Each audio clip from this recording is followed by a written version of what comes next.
So, bali magandang araw po ulit sa lahat. Ito na po yung part 2 ng video na pagkakabit po nila ng kisame. So, dito po sa video na to mapapanood nyo po yung day 2 tsaka day 3 ng paggawa nila nito. So, bali ngayon po ay day 2. Itong napapanood nyo ngayon. Bali yung tito ko lang po yung pumasok ngayon kasi yung isa po ay may lakad po siya, kaya kinabukasan na po siya pumasok. So ngayon ang gagawin lang ng tito ko ay tatapusin niya lang muna yung pag-frame ng mga metal fairing para sa pagkakabitan po ng hardy flex. So ayan po, pinapakita lang ng kapatid ko yung ginagawa ng tito ko. So ayan po, nagre-rivets po siya nung pa-cross naman na metal fairing.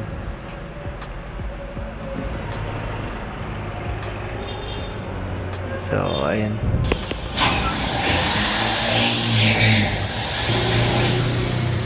So bali ayan po, binabarinahan niya po muna yung metal fairing para malagyan niya po ng rivets.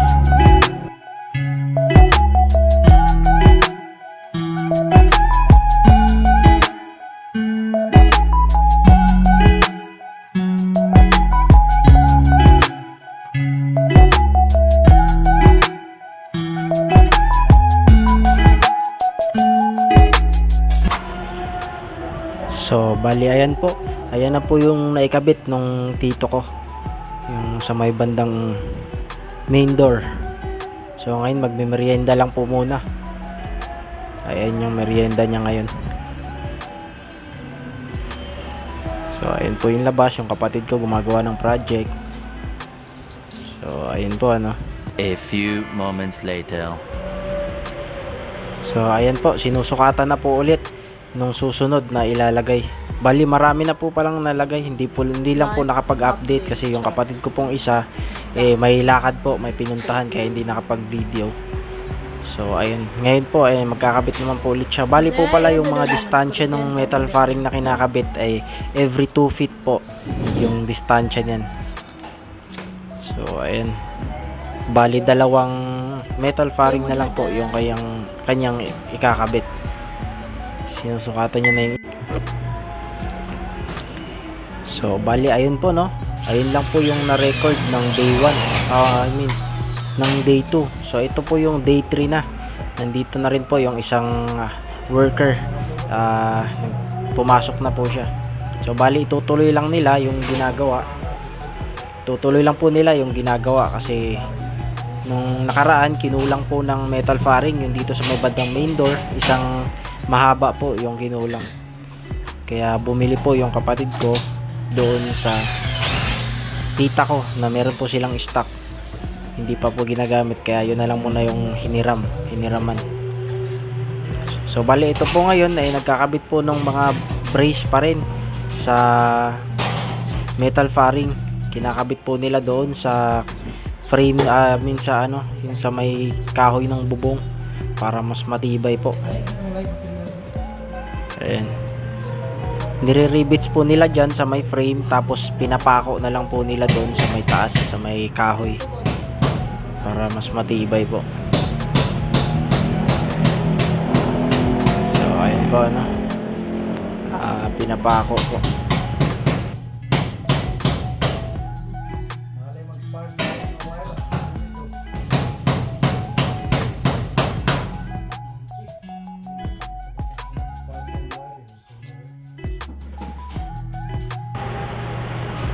Bali ayan po yung kinulang sa may bandang gilid, isang mahabang frame po yung kailangan, isang mahabang metal fairing.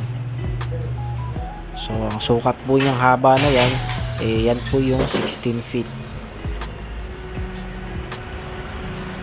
So ayan po yung kulang.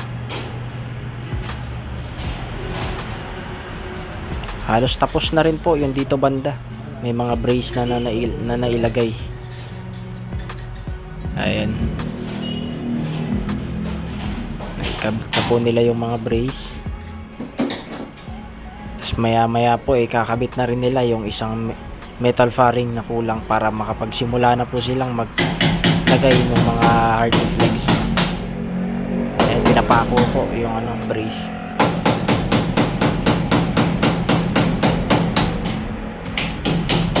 So malimit po silang maglagay ng brace para mas lalong matibay po yung pagkakabitan po ng Hardiflex. Lagyan naman siya ng mga brace para siya. Okay? Para mas likon. Manay mo ang gawas, guys. Wow! Wow! Nice background. Dami namin labahin, guys. Oh. Bahay namin. Wala naglaba, ma-vlog ito talaga. Ang bait-bait ng ina ni Luigi. Mga labunon niya ni Liam, guys. Oh. Ina niya si Liam. Oh. Dami-daming labahin ni Liam na yan. Kami dito, guys. Ito may wire dito. Labas siya, guys. Ito yung bahay namin. Subscribe na lang. Rocky! Asa man imong samad? Bugno ka ni Kino.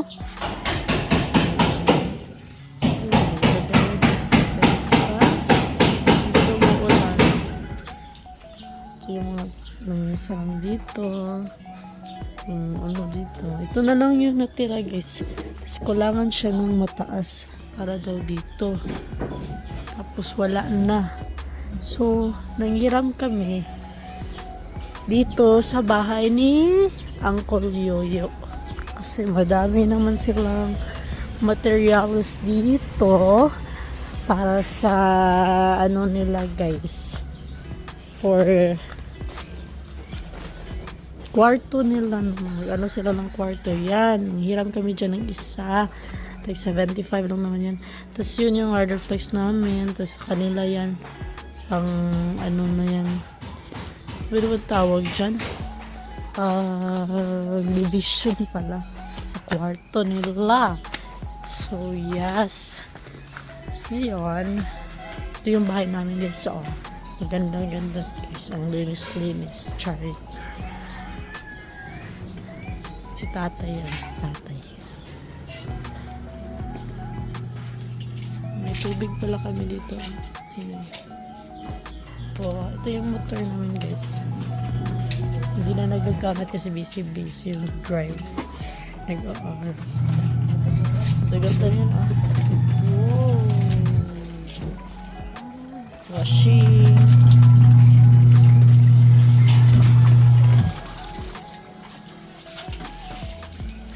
So, balik tayo din sa kanila guys.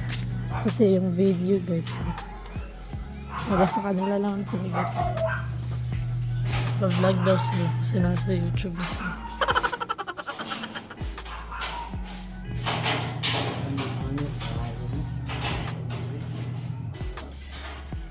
Kinabit nila yung hangin.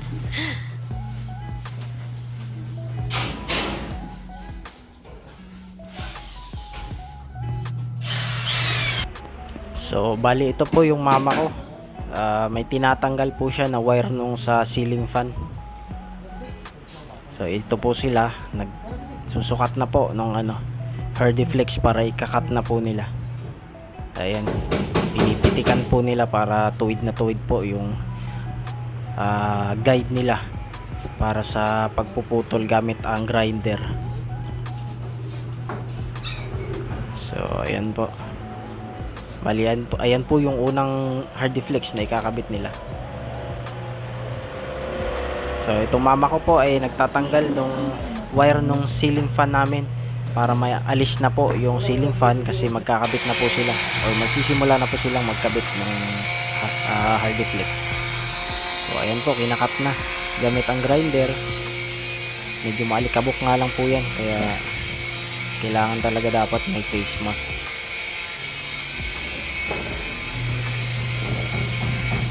So ayan po ito, tinatanggal ni mama yung wire kasi nakapako po yung wire niyan sa kahoy kaya medyo mahirap po tanggalin. So ayan po, ita-timelapse ko na lang po para mas mapabilis. Panoorin nyo.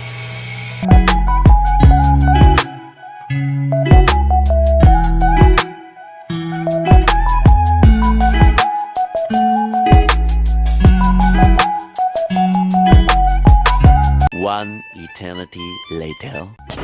So, bali ito na po yung pinakauna po na Hardiflex na kinabit nila, yung pinutol po nila kanina. Dito po sila nagsimula sa may main door para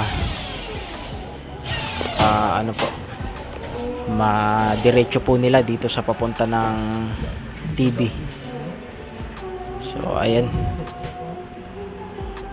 Screw na po yung ginagamit nila sa Hardiflex, tapos yung barena para mas mabilis po. So, ayan po, nag-forward na po tayo. Nandito na po sila banda. Nakakabit na po sila ng 3 Hardiflex.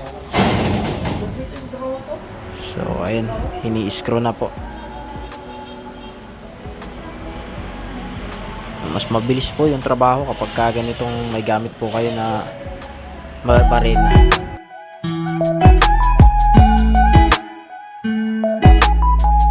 A few moments later. So, bali ayan po, hindi na po nila tinuloy muna yung dito sa may bandang TV. Lumipat naman po sila dito sa may bandang pinto ng kwarto. Bali, gagawin po nilang L muna yung pagkakabit. Kasi yung dito po sa may bandang TV, maliit na lang po yung kailangan doon.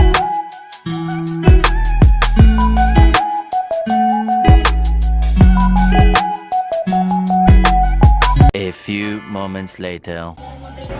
So, bali ayan po. Ito na po yung panghuling ikakabit nila dito sa may bandang dulo. So, sinusukat lang ulit nila para tinitingnan kung mag-fit na ba. So, ayan po ano. Bali may babawasan pa po. Kasi medyo masikip siya.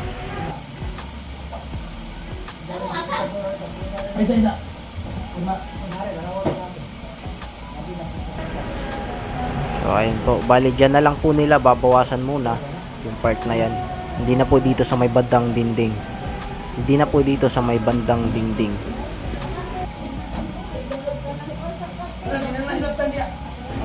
So ayun po, bali guguhitan po yung Hardiflex para malaman kung gaano kalaki yung ibabawas. So ayun po nakatalikod, tita ko po yan, asawa po ng kapatid ni Papa.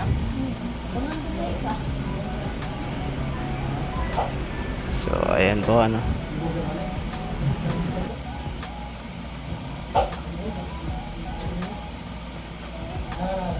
Ito mahirap lang po talaga yung mga ganitong trabaho kasi lagi ka pong nakahangad. Medyo nakakangalay po ito sa leeg, tsaka sa kamay, sa braso.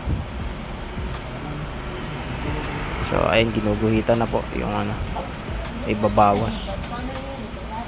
So bali babawasan din po pala yung sa may bandang dingding, sa may pader.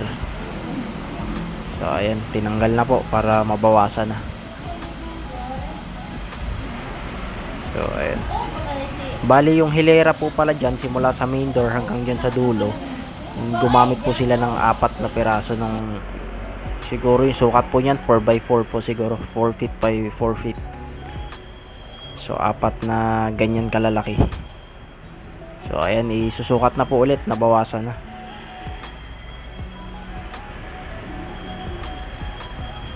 So ayan po.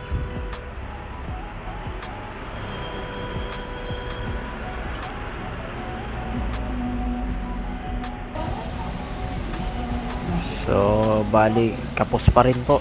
I mean sobra pa rin po. Kailangan pa rin bawasan ng onte. Kasi pag pinilit po kasi yang ipasok, delikado po kasi yan na baka mag-crack yung Hardiflex. Malambot na klaseng Hardiflex na po kasi yan. Kaya delikado mag-crack. Kung napapansin niyo po, yung sa may mga gilid-gilid, yung sa may gilid ng Hardiflex, may mga nagka-crack na po na maliliit na part. Kailangan po talagang ingatan. Lalo na sa kapag binubuhat po yan, kailangan alalay po talaga yung isang pligo ng ganyan. Kailangan po i-alalay sa pagbubuhat kasi delikado po mag-crack. Kagaya po nung nangyari dyan sa amin, bali may 2 pong nag-crack. Hindi po nabalanse yung pagbuhat yata. Pero hindi pa rin naman po nagkulang. sakto pa rin po yung nagamit nila na Hardiflex. Bali actually may sobra pa nga po. So ayan, nabawasan na po ulit. So sinusukat na po ulit. So ayun, sakto na po. Pumasok na siya. Pwede nang i-screw.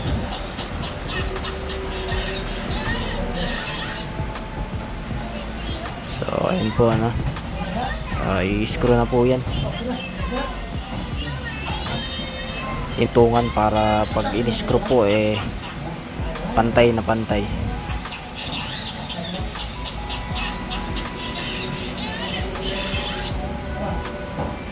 Tumulong na rin po yung mama ko gamit yung PVC pipe para maitulak po yung Hardiflex. So ayan po. So bali ayan na po, natapos na nilang ikabit yung sa may bandang dulo. So ngayon dito naman po sila sa may bandang ilaw po, yung pinaglalagyan ng ilaw. So mainit po yung panahon sa labas, kaya gumamit po sila ng electric fan. So ito po, nilagyan po nila nung metal fairing para pagkakabitan po ng socket ng ilaw, para may mapag-iskuhan po sila. So ito naman po, sinusukatan naman po yung Hardiflex kung saan banda bubutasan yung paglulusutan po ng wire ng ilaw po. So ayan, sinusukatan lang para sigurado po yung pagbubutasan.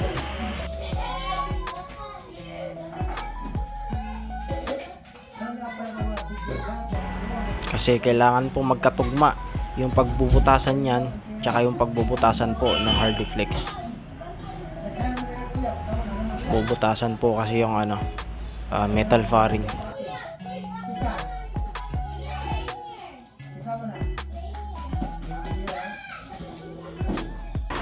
So ayun po, naguhita na. So yung tito ko naman po yung magbubutas niyan.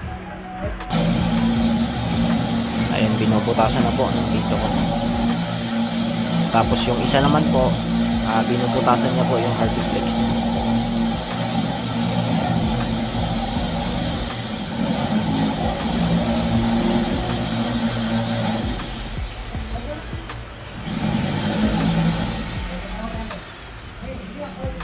So ayun, nabutasan na po.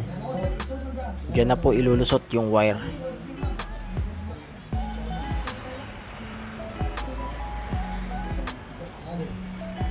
So ayun po, nailusot na po yung wire sa butas ng metal fairing. So ngayon po ay inaantay na lang yung Hardiflex. Bali binubutasan na rin po yung Hardiflex. Natatapat din po diyan sa may butas ng metal fairing.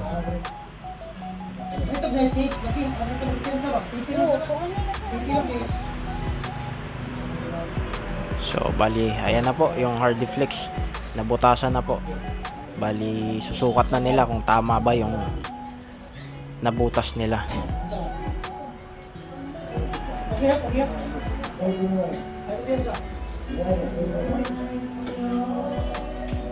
So ayan po, pinapasok lang yung wire sa butas ng Hardiflex.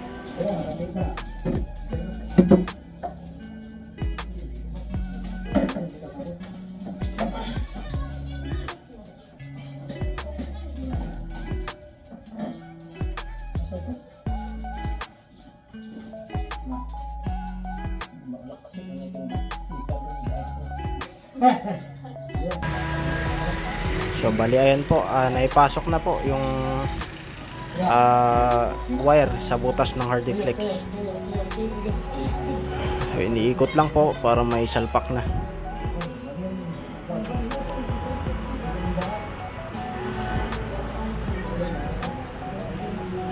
So ayan po, saktong sakto po yung binutas nila. Kaya maganda po talaga sukatin muna bago magbutas para sigurado po.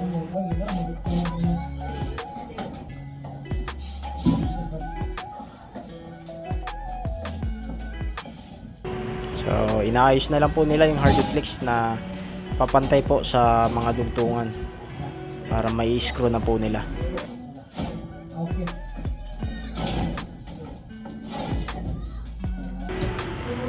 So bali ayan po, tumulong na rin yung kapatid ko para may salpak na po ng maayos at masimula na pong i-screw.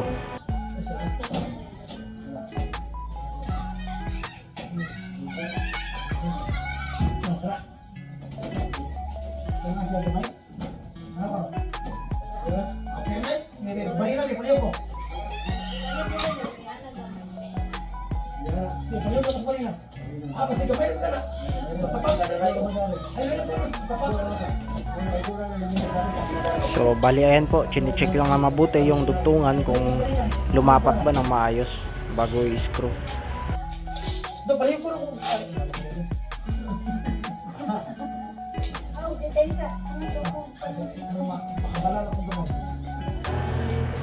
So kailangan po talagang mahawakan na mabuti para hindi gumalaw pagka nag-screw na.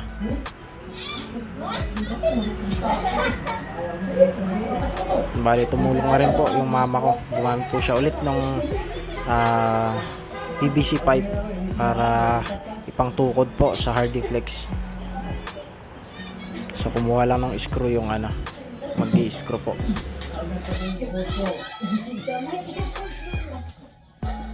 So bali ayan na po, i-screw na po siya.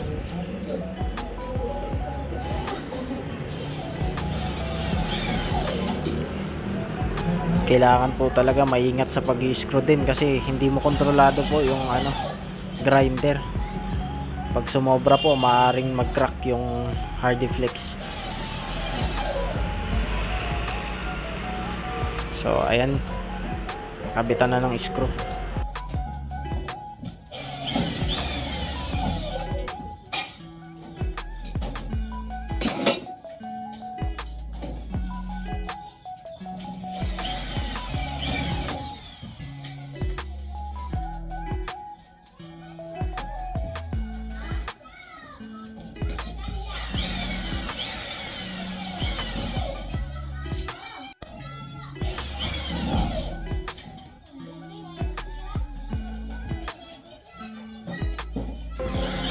So bali ayan po, pinapaikutan lang po ng screw para ma-secured na po.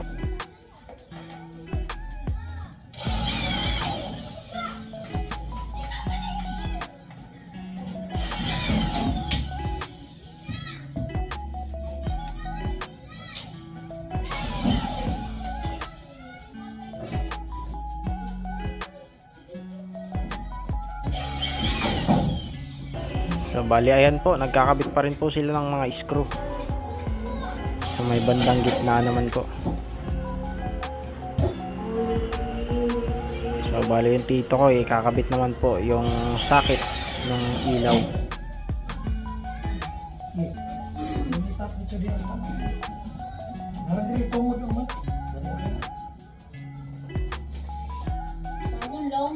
No, yung nasa isa. Yung mahirap na natin. Sabi na tayo ng sisi ko.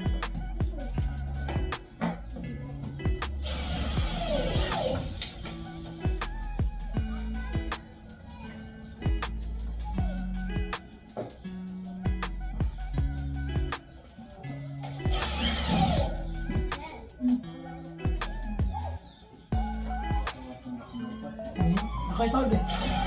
Ito sa niyo.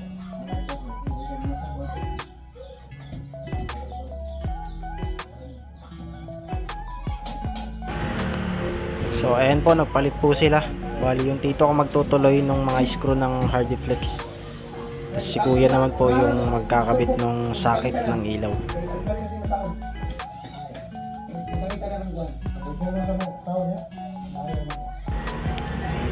So ayan po, bali malimit din po silang maglagay ng mga screw para sigurado po na matibay po yung pagkakabit ng hardy flex. So kinakabit na po ni kuya yung socket.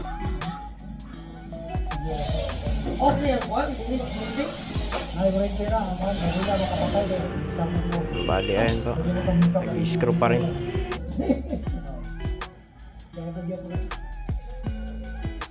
Eh, buhay niyo lang sana. Kaya sigam na kanina nga akong ikaw. Buhay mo sana. Siguro ito, i-off lang.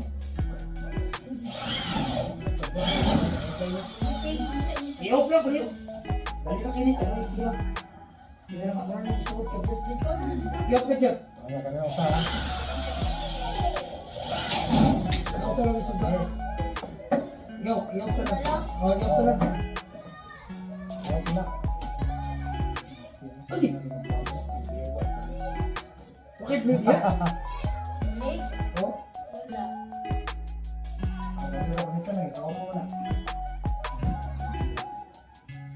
Abon man na. Abon na lang. Abon na. Ako. Oh, ako na.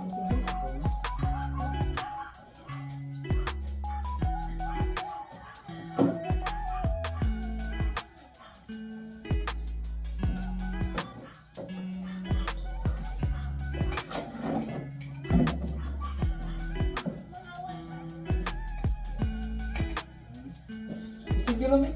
Dai.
Okay lang eh. Sige, tutok.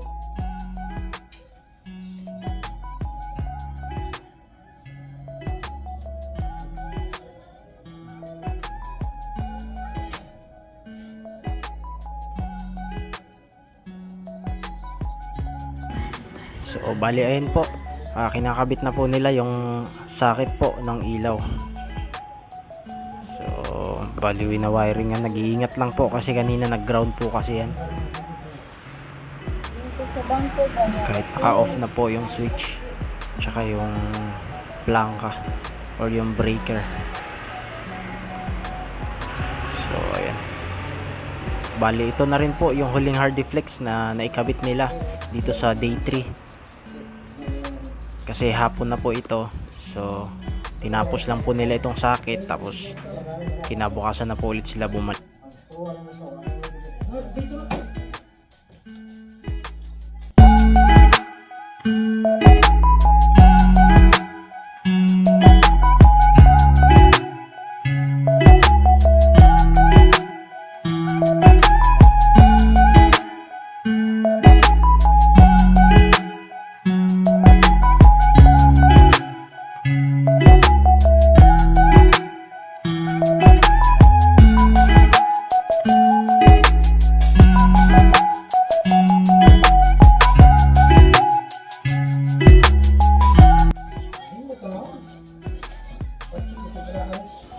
So bali ayan po, naikabit na po. So bubuksan na po yung breaker. Ayun, umilaw na po siya. So ayun po, hanggang dito na lang po yung video natin kasi patapos na rin po ito sila. Uuwi na rin po sila, tinapos lang nila yung sakit ng ilaw po. So maraming salamat po sa panonood. Kita-kita po ulit tayo, or see you ulit sa part 3 ng video na to. Doon naman po makikita nyo yung day 4 naman ng pagkakabit nila ng Hardiflex. So ayun po, paki-like, comment and subscribe na rin po ng YouTube channel ko. Maraming salamat po. God bless. Thank you.